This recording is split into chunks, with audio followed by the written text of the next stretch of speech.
आदाब नमस्कार, आप देख रहे हैं INN चैनल। मैं हूं शेख अहमद अली। इस न्यूज़ बुलेटिन में आइए नजर डालते हैं दिन भर की बड़ी खबरों पर।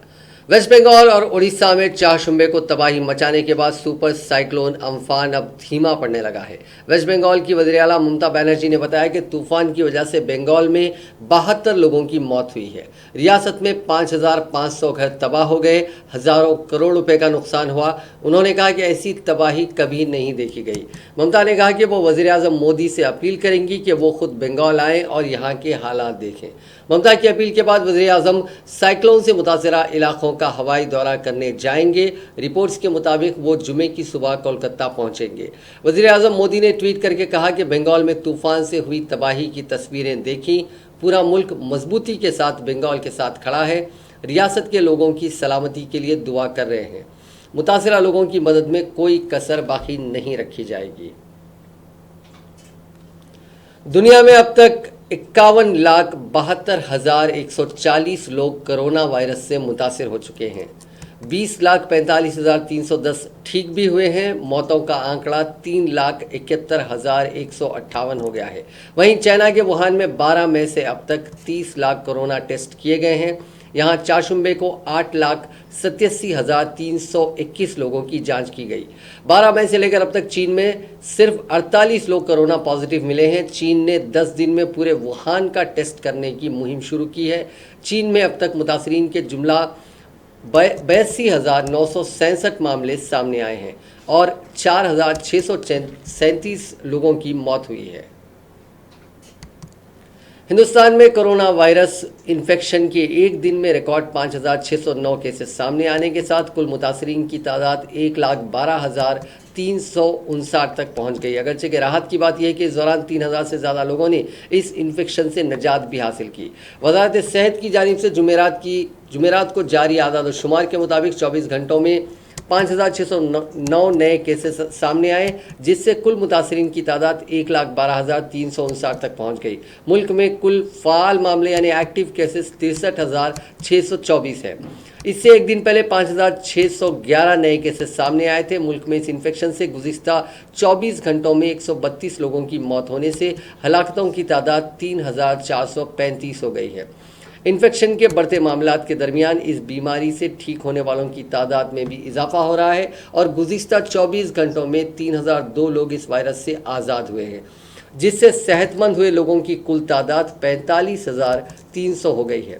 मुल्क में कोरोना से सबसे ज़्यादा मुतासिर महाराष्ट्र हुआ है और इन्फेक्शन के कुल मामलों में 1/3 से ज़्यादा यहीं का हिस्सा है। महाराष्ट्र में गुज़िश्ता 24 घंटों में 2,161 नए केसेस सामने आए हैं, जिसके बाद यहाँ मुतासरीन की कुल तादाद 39,297 हो गई है और कुल 1,390 लोगों की मौत हो चुकी है, जबकि 10,318 लोग इस इन्फेक्शन से ठीक भी हुए हैं। मुल्क में कोरोना बहरान के दरमियान आज से 200 ट्रेनों के लिए बुकिंग शुरू हो गई है। टिकट बुकिंग का अमल आज सुबह 10 बजे से ही शुरू हुआ। रेलवे ने मजदूर स्पेशल ट्रेनों के अलावा 1 जून से 200 नॉन AC ट्रेनों को चलाने का फैसला किया है। इन ट्रेनों के टिकट की बुकिंग सिर्फ ऑनलाइन की जा सकती है। हालांकि अभी तक नॉन AC ट्रेनों को चलाने की इजाज़त नहीं थी। इससे कबल रेलवे ने ट्वीट करके इस बात की जानकारी दी थी कि 1 जून से 200 ट्रेनों को चलाया जाएगा। रेलवे ने ट्वीट में कहा था कि मजदूर स्पेशल ट्रेनों के अलावा इंडियन रेल 1 जून से रोज़ाना 200 इजाफी ट्रेनों को चलाने के लिए टाइम टेबल जारी करने जा रहा है, जो कि नॉन AC सेकेंड क्लास की ट्रेन होंगी और इन ट्रेनों के लिए टिकट ऑनलाइन ही दस्तियाब होंगे। इन ट्रेन के लिए स्पेशल गाइडलाइंस जारी की गई हैं। ट्रेन टिकटों की बुकिंग 21 मई यानी आज सुबह 10 बजे से शुरू हो गई है। पहले रेलवे ने सिर्फ नॉन AC ट्रेनों की बात की थी, लेकिन इन ट्रेनों में AC और जनरल डब्बे भी होंगे। टिकटों की बुकिंग सिर्फ IRCTC की वेबसाइट या ऐप के जरिए होगी। रेलवे की तरफ से जारी नोटिफिकेशन के मुताबिक इन ट्रेनों में RAC और वेटिंग टिकट भी दस्तियाब होंगे, लेकिन वेटिंग टिकट वालों को ट्रेन में जाने की इजाज़त नहीं दी जाएगी। सफ़र करने वाले सभी मुसाफिरों की बोर्डिंग स्टेशन पर स्क्रीनिंग की जाएगी और जिनमें कोरोना की अलामत नहीं होंगी, सिर्फ उन्हीं मुसाफिरों को सफ़र की इजाज़त दी जाएगी। ट्रेन के अंदर कंबल दस्तियाब नहीं कराए जाएंगे। मुसाफिरों को सलाह दी गई है कि वो सफ़र के लिए घर से चादर और कंबल लेकर चलें। सभी मुसाफिरीन को आरोग्य सेतु ऐप को डाउनलोड करना लाजमी होगा। इसके साथ ही फेस कवर या फेस मास्क भी लाजमी होगा। मुसाफिरों को ट्रेन की रवानगी के वक्त से 90 मिनट पहले स्टेशन पर पहुंचना होगा। टिकट कैंसिल को लेकर रेलवे की आम शराइत नाफिजुल अमल होंगी।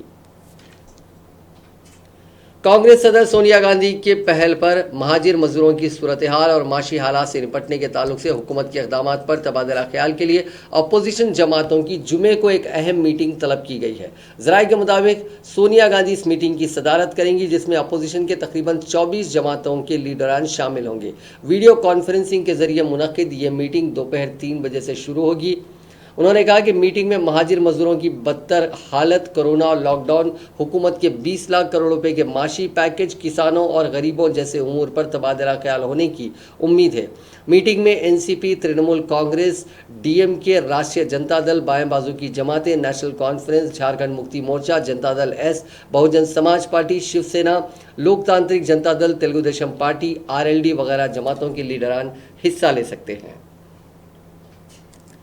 तेलंगाना में आज कोरोना के 38 केसेस सामने आए हैं और 5 अफराद की मौत वाक़ई हुई है। 26 केसेस जीएचएमसी के हुदूद में हैं, जबकि 10 केसेस माइग्रेंट वर्कर्स के हैं और रंगारेड्डी ज़िले में 2 केसेस दर्ज हुए हैं। रियासत में अब तक इस मुहलिक वायरस से मरने वालों की तादाद 45 तक पहुंच गई है। वज़ीर सेहत ईटला राजेंद्र ने कैंसर स्क्रीनिंग करने वाली बस का इफ्तिताह अंजाम दिया। इस मौके पर साबिक वज़ीर सेहत लक्ष्मण रेड्डी भी मौजूद थे। रेस कैंसर फाउंडेशन की जानिब से तैयार की गई इस बस में एक्सरे, टेलीमेडिसिन, मैमोग्राफी के साथ कोरोना वायरस से मुतासरा शख्स की जांच का भी इंतजाम किया गया है। अगर कोई नाजुक हालत में है तो इसको फ़ौरन ऑक्सीजन देने की सहूलत है। इस मौके पर वज़ीर ईटला राजेंद्र ने कहा कि कोरोना वायरस से निपटने के लिए जो इक़दामात किए जा रहे हैं वो काफ़ी हैं। इसमें अहले खैर हजरात ने तिब्बी आलात का अतिया दिया है, जिसकी वजह से सरकारी दवाखानों में 400 वेंटिलेटर इस्तेमाल में लाए गए हैं। वजीर ने बताया कि हुकूमत मजीद 1000 वेंटिलेटर खरीद रही है।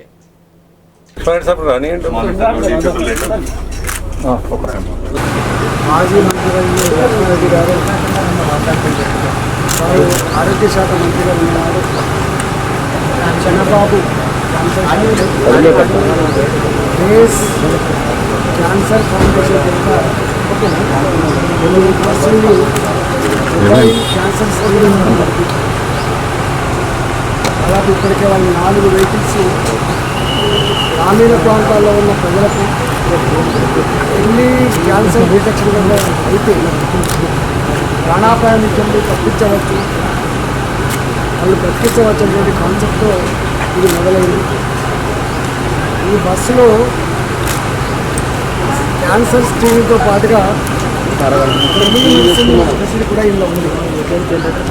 ఈ కోవిడ్-19 వచ్చిన తర్వాత కొత్త ఇన్నోవేషన్తో ఇప్పుడున్న ఈ పరిస్థితులలో तेलंगाना पीसीसी के सदर व रुकने पार्लियामेंट उत्तम कुमार रेड्डी ने रियासत में कोरोना वायरस के कम टेस्ट करने चंद्रशेखर राव हुकूमत की पॉलिसी को तनकीद का निशाना बनाते हुए कहा कि हुकूमत की ये पॉलिसी खतरनाक साबित हो सकती है, क्योंकि दुनिया भर के ममालिक और वर्ल्ड हेल्थ ऑर्गेनाइजेशन ज़्यादा से ज़्यादा टेस्ट करते हुए वायरस को फैलने से रोकने के इक़दाम पर जोर दे रहे हैं। ऐसे वक्त हिंदुस्तान में भी कम टेस्ट किए जा रहे हैं और ख़ास तौर पर तेलंगाना में ये शरह मज़ीद कम है। रुकने कानून साज काउंसिल सीनियर कायद टी जीवन रेड्डी की दावत पर आज जगतियाल में अपनी आमद के बाद जीवन रेड्डी की रिहाइशगाह पर उत्तम कुमार रेड्डी ने प्रेस कॉन्फ्रेंस से खिताब किया। उनके हमरा रुकने असेंबली मंथनी व साबिक रियासती वजीर डी श्रीधर बाबू और पूनम प्रभाकर मौजूद थे। इस मौके पर उत्तम कुमार रेड्डी ने मुखातिब करते हुए कहा कि कोरोना वायरस की रोकथाम और काबू पाने में हुकूमत हिंद के साथ रियासती हुकूमत पूरी तरह नाकाम हो गई है और उन्होंने कहा कि मुल्क कोरोना वायरस केसेस में चीन से आगे निकल गया। उन्होंने कहा कि कौमी सतह पर हर 10 लाख अफराद में से 1600 अफराद का टेस्ट किया जा रहा है, जबकि तेलंगाना में 10 लाख अफराद में 650 अफराद का ही टेस्ट किया जा रहा है, जो मुल्क और रियासत के लिए खतरनाक साबित हो सकता है। उत्तम कुमार रेड्डी ने कहा कि तेलंगाना में अब तक सिर्फ 22,000 टेस्ट किए गए, जिसकी वजह से केसेस कम बताए जा रहे हैं, जबकि पड़ोसी रियासतों कर्नाटका, आंध्र प्रदेश, महाराष्ट्र में 2.5 लाख से 4 लाख तक टेस्ट किए गए। उन्होंने कहा कि रियासत में खानगी हॉस्पिटल्स में टेस्ट की सहूलत फराहम नहीं की गई, जबकि आईसीएमआर ने प्राइवेट हॉस्पिटल्स में टेस्ट करवाने की इजाज़त दी है। इस मसले पर हाईकोर्ट के अहकामात तक हुकूमत ने इस पर अमल नहीं किया। इस तरह सूर्यापेट में कई दिनों से टेस्ट रोक दिया गया। इस मामले में भी अदालत को मुदाखलत करनी पड़ी। उन्होंने कहा कि रोज़ाना 250 ही टेस्ट किए जा रहे हैं। उत्तम कुमार रेड्डी ने कहा कि माइग्रेंट लेबर्स की मदद के मामले में हुकूमत नाकाम हो गई है। कांग्रेस की जानिब से माइग्रेंट लेबर्स की काफ़ी मदद की गई। पीसीसी सदर ने कोरोना वायरस से निपटने के लिए मुख्तलिफ इदारों, कंपनियों और इनफरादी तौर पर चीफ मिनिस्टर रिलीफ फंड में मौसूल होने वाले अतियात और अखराजात की तफसीलात पेश करने का मुतालबा किया। उन्होंने कहा कि चीफ मिनिस्टर रिलीफ फंड में शफाफियत लाने की ज़रूरत है। उन्होंने कहा कि जामे ज़रूरी पॉलिसी के नाम पर हुकूमत किसानों को परेशान कर रही है और उन्हें रैतू बंधु स्कीम से महरूम करने की कोशिश की जा रही है। कपास की फसल उगाने का मशवरा दिया जा रहा है, जबकि 70 लाख एकड़ पर पैदा होने वाली कपास कौन खरीदेगा, इसकी कोई जमानत नहीं दी जा रही है। 50 दिन बाद धान की खरीदी मुकम्मल नहीं हुई, जबकि 1 करोड़ मीट्रिक टन चावल की खरीदी का ऐलान किया गया।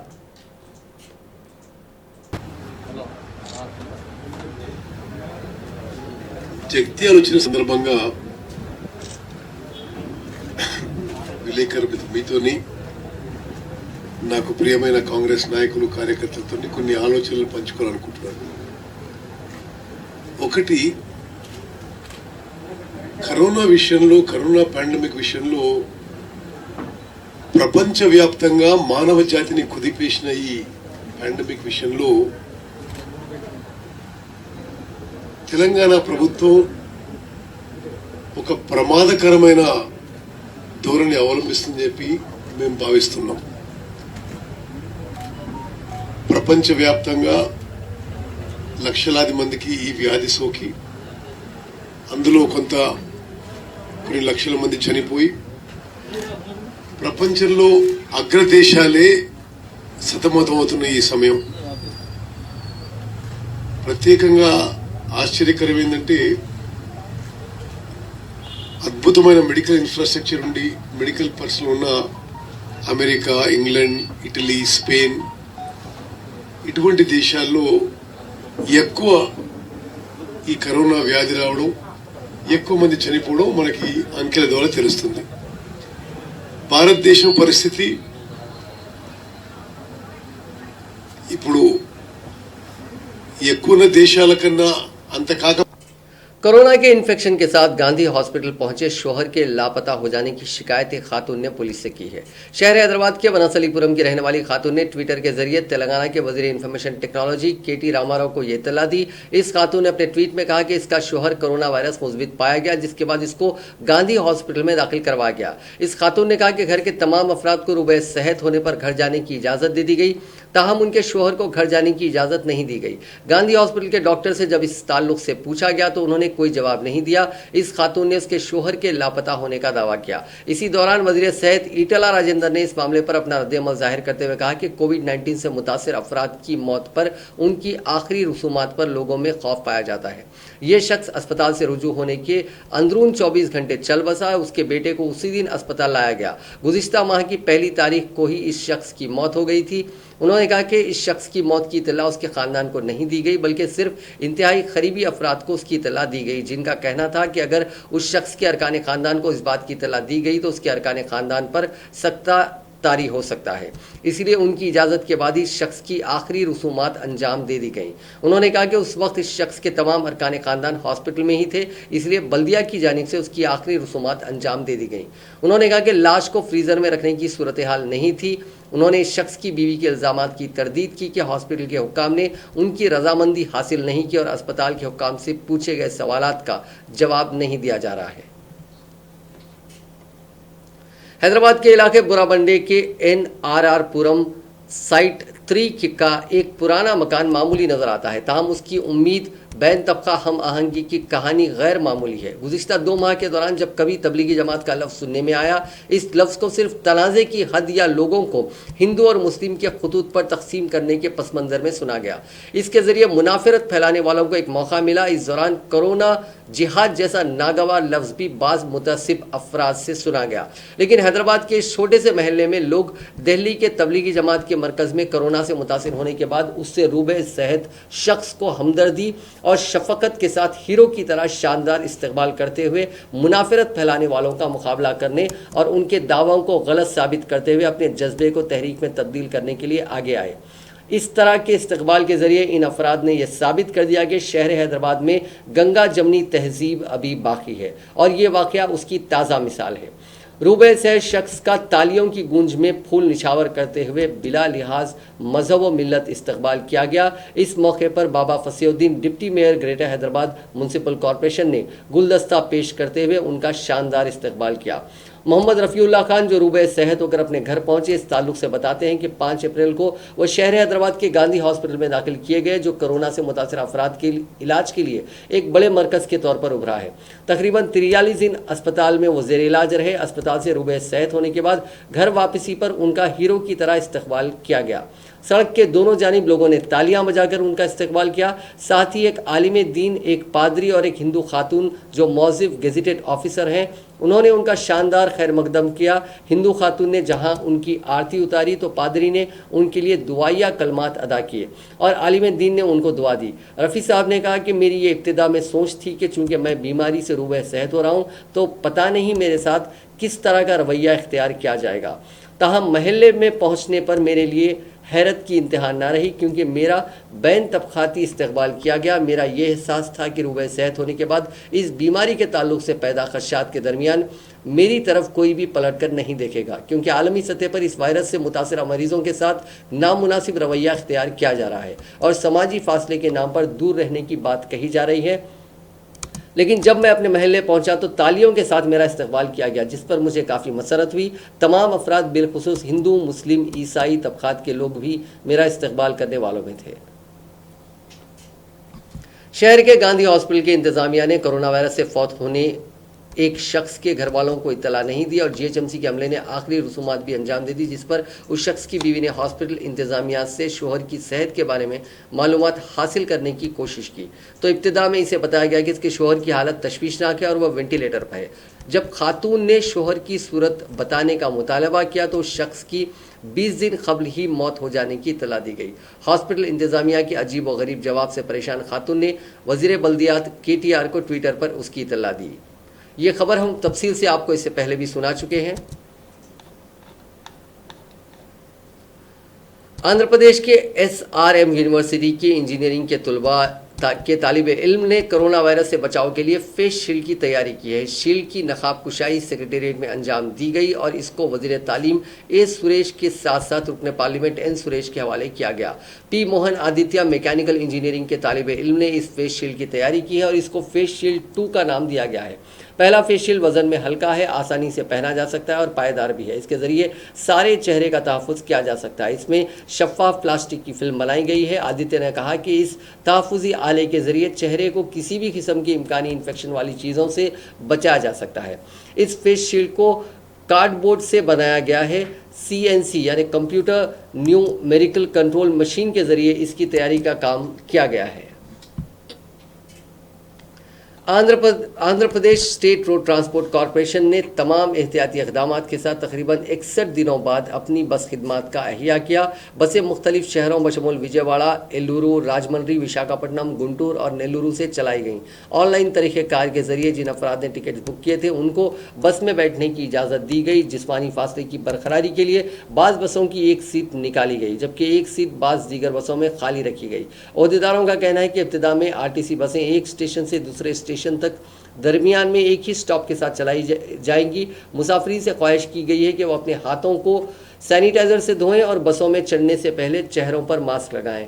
बस स्टेशनों के करीब मुसाफिरीन की बड़ी तादाद कतार में देखी गई। मुसाफिरीन के बसों में चढ़ने से पहले थर्मो स्क्रीनिंग की गई। APSRTC ने पहले दिन 436 रूट्स पर बस खिदमात का अहिया कर दिया और 1683 बसें चलाई गई। रियासत भर में 12,000 बसें हैं और जुमला बसों के 17% को आज चलाया गया। ओहदेदारों ने बात बताई। APSRTC ने कोरोना लॉकडाउन के सबब 22 मार्च को खिदमात को मुअत्तल कर दिया था। एलुरू में मीडिया से बात करते हुए रीजनल मैनेजर V चौधरी ने कहा कि बाज़ मुंतखब रूट्स में पल्ले वेलुगु बसों को तमाम एहतियाती इक़दामात के साथ चलाया गया। लॉकडाउन की वजह से तेलुगु फिल्म इंडस्ट्री की फिल्मों से मुतालिक सरगर्मियां गुज़िश्ता 2 माह से ख़त्म हो गई हैं। तेलुगु फिल्म इंडस्ट्री के अरकान बशमूल अदाकार, प्रोड्यूसर्स और डिस्ट्रीब्यूटर्स का इजलास तेलुगु फिल्मों के मशहूर अदाकार चिरंजीवी की क़यामगाह पर हुआ, जिसमें इस मसले पर तबादला ख्याल किया गया। तेलंगाना के वज़ीर सिनेमेटोग्राफी तलसानी श्रीनिवास यादव के साथ टॉलीवुड के अदाकार नागार्जुना, प्रोड्यूसर सुरेश बाबू, दिल राजू और दीगर ने शिरकत की। इस इजलास में मुस्तकबिल के लाहे अमल पर तबादला ख्याल किया गया। बताया जाता है कि इंडस्ट्री के अरकान इम्कान है कि दोनों तेलुगु रियासतों तेलंगाना और आंध्र प्रदेश की हुकूमतों से रुजू होंगे ताकि महदूद अहलकारों के साथ उनको शूटिंग की इजाज़त दी जाए। शूटिंग, प्रोडक्शन, डिस्ट्रीब्यूशन और फिल्मों की नुमाइश से मुतालिक तमाम सरगर्मियां महदूद हो गई हैं, जिसकी वजह से इस इंडस्ट्री पर मुनहसिर लाखों अफराद को मुश्किल सूरत हाल का सामना है। लॉकडाउन ने फिल्मों को प्रोड्यूस करने से मुतालिक काम में भी रुकावट पैदा कर दी है। तेलुगु फिल्म इंडस्ट्री के प्रोड्यूसर्स को शदीद माली नुकसान हो रहा है, क्योंकि तकरीबन 15 फिल्में जो रिलीज की जाने वाली थी लॉकडाउन की वजह से नहीं की जा सकी। इस मौके पर वजीर श्रीनिवास यादव ने कहा कि जल्द ही फिल्मों, टीवी सीरियल्स की शूटिंग और थिएटर्स व मल्टीप्लेक्सेस को दोबारा खोलने का फैसला किया जाएगा। उन्होंने कहा कि रियासती हुकूमत सिनेमा वर्कर्स के खानदानों के ताउन के लिए भी मुस्बित मौक़िफ़ की हामिल है। वज़ीर आला की जानिब से सूरत हाल का जायज़ा लेने के बाद ही तेलुगु फिल्म इंडस्ट्री के अहिया का फैसला किया जाएगा। మనందరం ఇక్కడ ఈ విధంగా సమావేశం అవడానికి ప్రధానమైన కారణం మన వస్తున్న అనుమానాలే. షూటింగ్ ఎప్పటి నుంచి ప్రారంభమవుతుంది, థియేటర్స్ అవి ఎప్పుడు మళ్ళీ పునఃప్రారంభం అవుతాయి, ఈరోజు ఏదో ఒక ఆన్సర్ ప్రభుత్వం నుంచి రావాలి అనే దాని మీద ఈరోజు మనం మీట్ అవ్వడం జరిగింది. ఈ లాక్డౌన్ ముగి వస్తున్న ఈ సందర్భంలో ప్రభుత్వం కూడా ఆయా రంగాల్ని, కొన్ని సంస్థల్ని ఫేజ్డ్ మేనర్లో సడలిస్తూ, కొన్ని షరతులు పెడుతూ, కొన్ని నియమ నిబంధనలు పెడుతూ అవి పని మొదలయ్యేలాగా అన్ని రకాలుగాను ఆర్డర్స్ జారీ చేశాయి. ఇలాంటి తరుణంలో మన చిత్ర పరిశ్రమ పరిస్థితి ఏమిటి, మరి మన భవిష్యత్తు ఏమిటి అనే మీమాంసం ప్రతి ఒక్కరిలోనూ ఉంది. అంటే మనకి షూటింగ్లు ప్రారంభించడానికి ఎవరి పర్మిషన్ అక్కర్లేదు, కానీ ఇలాంటి ప్రత్యేక వ్యాప్తి చెందే పరిస్థితులు దోహదపడకూడదు, దీన్ని మనం కారణం కాకూడదు అనే చిన్న బీటుతోటి ప్రభుత్వం వాళ్ళ అన్నదండలతో, వాళ్ళ సహకారంతో, వాళ్ళ గైడ్ లైన్స్ తోటి, వాళ్ళ సేఫ్టీ మెజర్స్ తోటి వాళ్ళు ఇచ్చినటువంటి वज़ीर बल्दी नज़्मुल हक KT रामाराव ने आज हिदायत दी है कि शहर हैदराबाद के गच्चीबौली के करीब वाक़ ख्वाजागुड़ा झील और उसके अतराफ़ के इलाकों को खूबसूरत लेक फ्रंट में तब्दील किया जाए।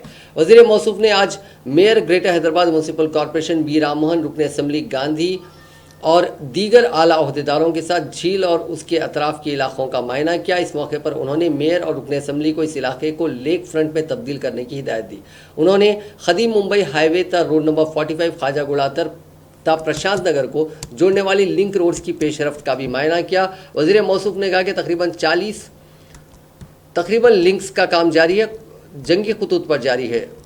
उन्होंने कहा कि वह Hyderabad road development corporation limited के तहत किए जा रहे हैं इन कामों की पेशरफ्त पर काफ़ी खुश हैं। वज़ीर मौसूफ ने इस सिलसिले में तस्वीर को अपनी माइक्रो ब्लॉगिंग साइट ट्विटर पर पोस्ट किया।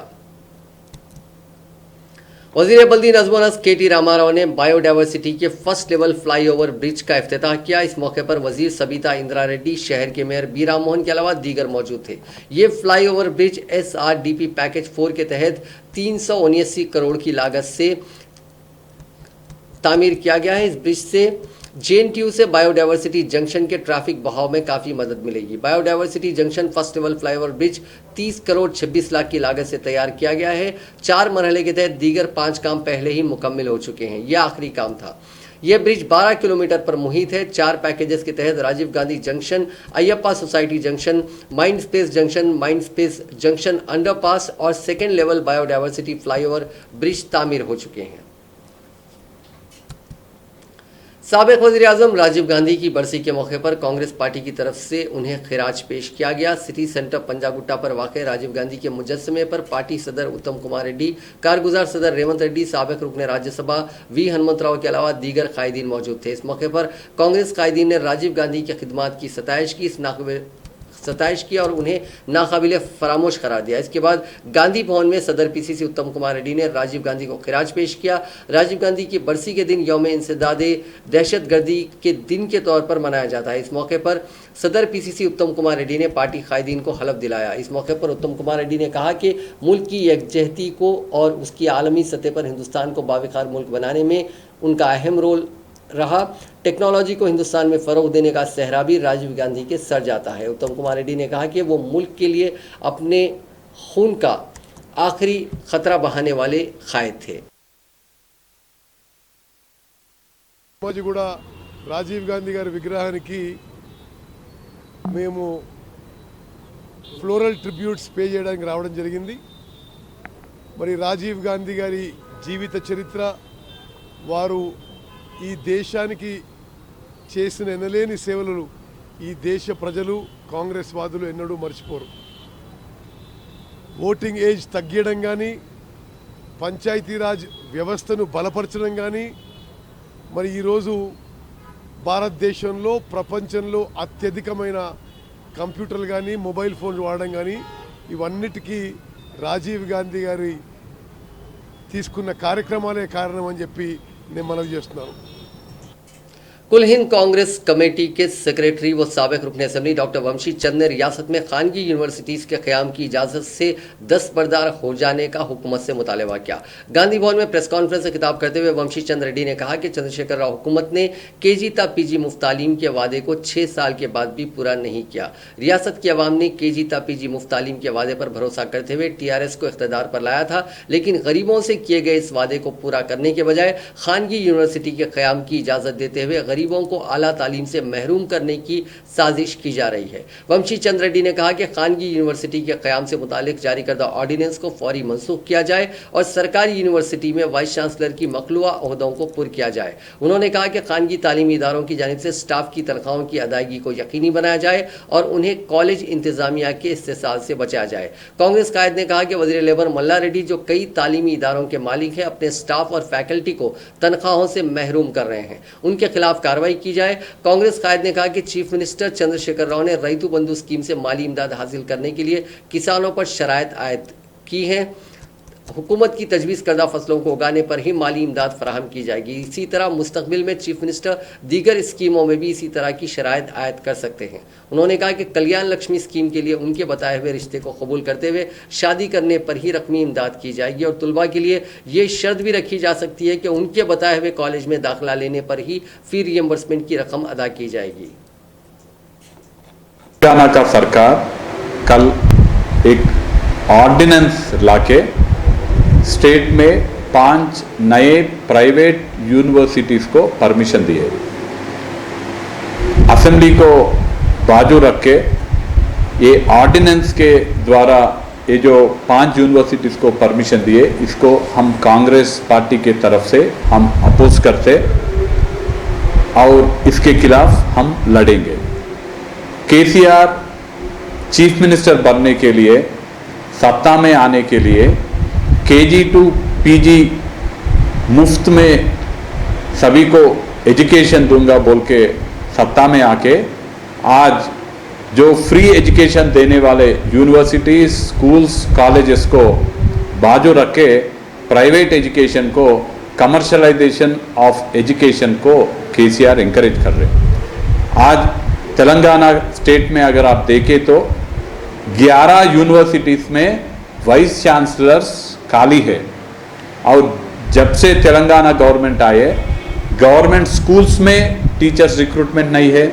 Intermediate colleges, junior colleges, PG colleges में लेक्चरर्स का, प्रोफेसर्स का, असिस्टेंट तेलंगाना और आंध्र प्रदेश में फर्जंदान तौहीद ने घरों में ही शब कदर के सिलसिले में इबादत रियाजात का अहतमाम किया और इस मुक़द्दस माह की एक मुक़द्दस सात को गनीमत जानकर कल शब खालिक़ अर्ज़ व समा को मनाने वो उसको राज़ी करने का काम किया। रात भर शब ख्वानी, ज़िक्र अस्कार, कुरान ख्वानी, दरूद सलाम और नमाज़ों की अदायगी में लोग अपने अपने घरों में ही मसरूफ़ रहे। इस मौके पर सोशल मीडिया पर कई उलमा के वीडियो सामने आए जिसमें उलमा इकराम ने लैलतुल क़द्र व माह रमज़ानुल मुबारक की फजीलत पर रोशनी डालते हुए रमज़ान के इस आखिरी अशरे की हर गुजरती हुई साथ से इस्तिफ़ादा करने अल्लाह सुब्हानहू तआला की पाक ज़ात अक़दस के सामने सरबत सजूद होकर अपनी मग़फ़िरत के साथ साथ इस्लाम के दुनिया में एक एक मरतबा फिर गलबे के ज़रिए दीन मतीन पर ख़ुद के मुकम्मल तौर पर कारबंद होने, मुरादों, मुनाजात, दुआओं में असर देने और उनको कबूलियत का शर्फ बख्शने के लिए